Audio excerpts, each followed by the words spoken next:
राहुल गांधी ने बीजेपी पर डर, नफरत और हिंसा फैलाने का आरोप लगाया, जिसका गृह मंत्री अमित शाह ने करारा जवाब दिया।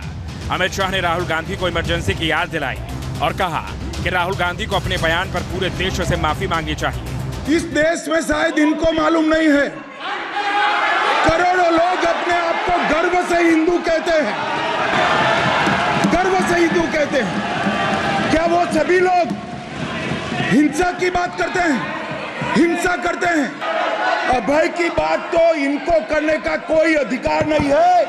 आपातकाल में पूरे देश को इन्होंने भयभीत करा है, लाखों लोगों को जेल में डाला।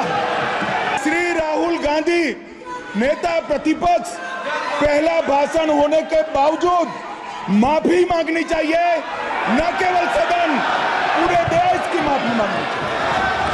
गृह मंत्री अमित शाह के पलटवार के बाद भी राहुल गांधी नहीं रुके।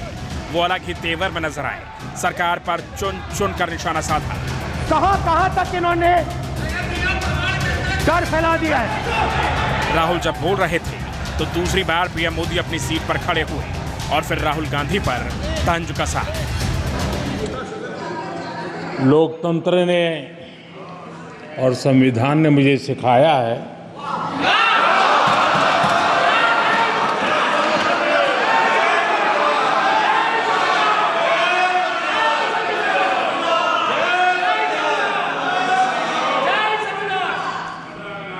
कि मुझे विपक्ष के नेता को गंभीरता से लेना चाहिए।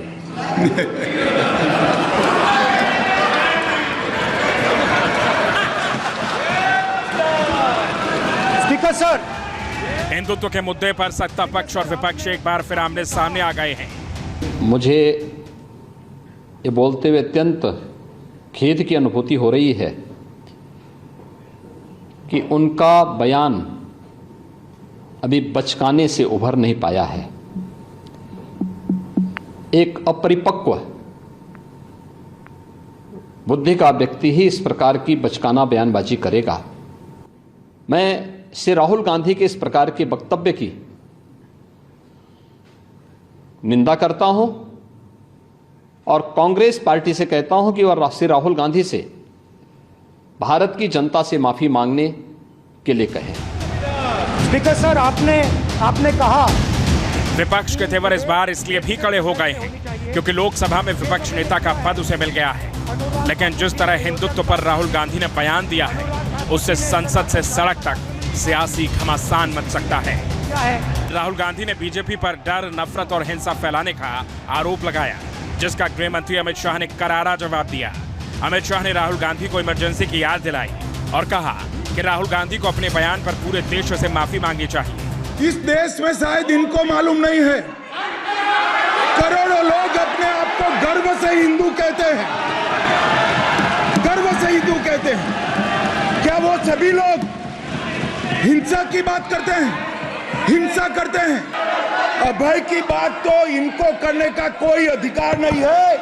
आपातकाल में पूरे देश को इन्होंने भयभीत करा है, लाखों लोगों को जेल में डाला।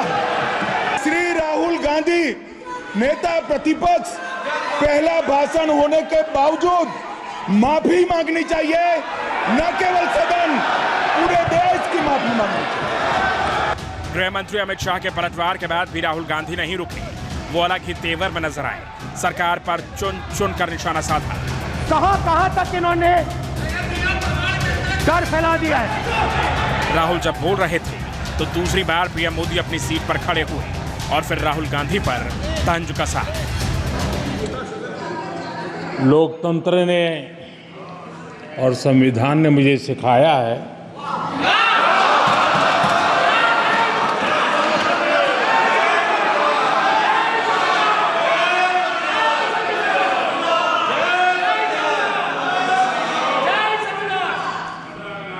कि मुझे विपक्ष के नेता को गंभीरता से लेना चाहिए।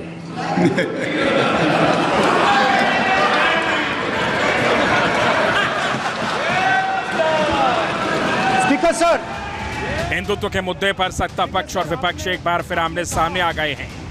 मुझे ये बोलते हुए अत्यंत खेद की अनुभूति हो रही है कि उनका बयान अभी बचकाने से उभर नहीं पाया है। एक अपरिपक्व बुद्धि का व्यक्ति ही इस प्रकार की बचकाना बयानबाजी करेगा। मैं श्री राहुल गांधी के इस प्रकार के वक्तव्य की निंदा करता हूं और कांग्रेस पार्टी से कहता हूं कि वह श्री राहुल गांधी से भारत की जनता से माफी मांगने के लिए कहें। स्पीकर सर, आपने कहा विपक्ष के तेवर इस बार इसलिए भी कड़े हो गए हैं क्योंकि लोकसभा में विपक्ष नेता का पद उसे मिल गया है। लेकिन जिस तरह हिंदुत्व पर राहुल गांधी ने बयान दिया है, उससे संसद से सड़क तक सियासी घमासान मच सकता है।